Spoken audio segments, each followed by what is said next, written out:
I've disconnected from the ego, not entirely, but Temporarily. yeah, temporarily, in order to become self-aware, to realize where I'm lacking, to just come to terms with myself, and ultimately look for my growth. Yeah. So now, how exactly would we meditate on in the physical aspect? Talked about breathing control. I know there's like colors. I know there's certain chakra hums, Definitely. but I'm not the expert. You are. So how exactly would someone that doesn't know anything, is listening to this right now, and they're just kind of like meditating? Isn't that just you know what I mean? The Yeah. stupid shit that society portrays.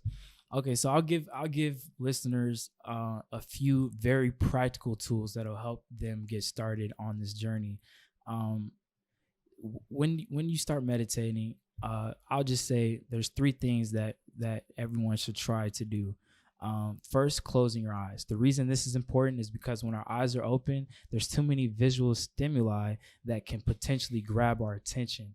And so all these random visual stimuli, if our eyes are open, we're going to just naturally, our mind is going to wander and we're going to want to look at these various things. Next, the spine has to be upright.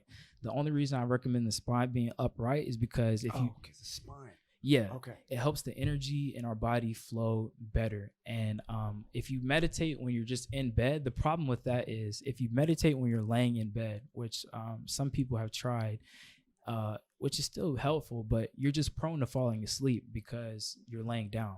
And this keeping your spine upright helps you stay awake. That's the only reason for the spine being upright. The third thing I would try to focus on is simply breathing as fully and deeply as possible. It doesn't need to be super exaggerated. It doesn't need to be like a type of breath, but just trying to take deep and full breaths and counting your breaths. The reason counting your breaths is important is because it gives your mind something to focus on other than these. We have like a monkey mind in the sense of we have a lot of random thoughts circulating. And once again, the goal of meditation is not to eliminate these thoughts, but to observe them. So we want to give our brain something to focus on. And the breath is the fundamental, easiest thing to focus on because once you start focusing on your breath, you're able to take kind of a step back and observe your thoughts from a different perspective.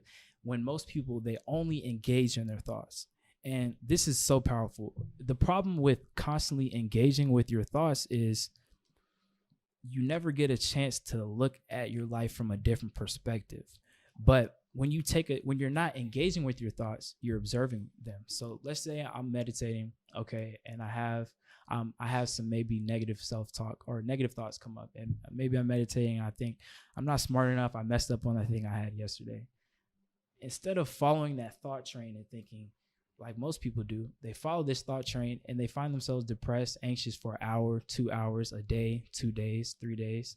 Instead of engaging with that thought, when meditating and just in my day-to-day life, I try to let that, okay, I hear the thought, I've perceived it, but I don't want to entertain it. So I'm going to let that one flow. And when a positive thought comes up to me, I actually like to engage with the positive thoughts. Let's say I'm thinking about my mom, or something else I do during meditation is really I try to visualize my future, and those type of thoughts make me happy. And I try to follow the positive thoughts down. I engage with the positive thoughts and do not engage with the negative thoughts whatsoever. And I think that's all meditation is just first trying to quiet your mind, get relaxed, changing the negative self-talk to positive self-talk, engaging with the positive thoughts. And then also I try to visualize the future life I have. So it's not really like a definitive rule book. It's just more about creating like a positive headspace every day. I recommend people meditating, or if they want to meditate, I recommend they do it every day. But it's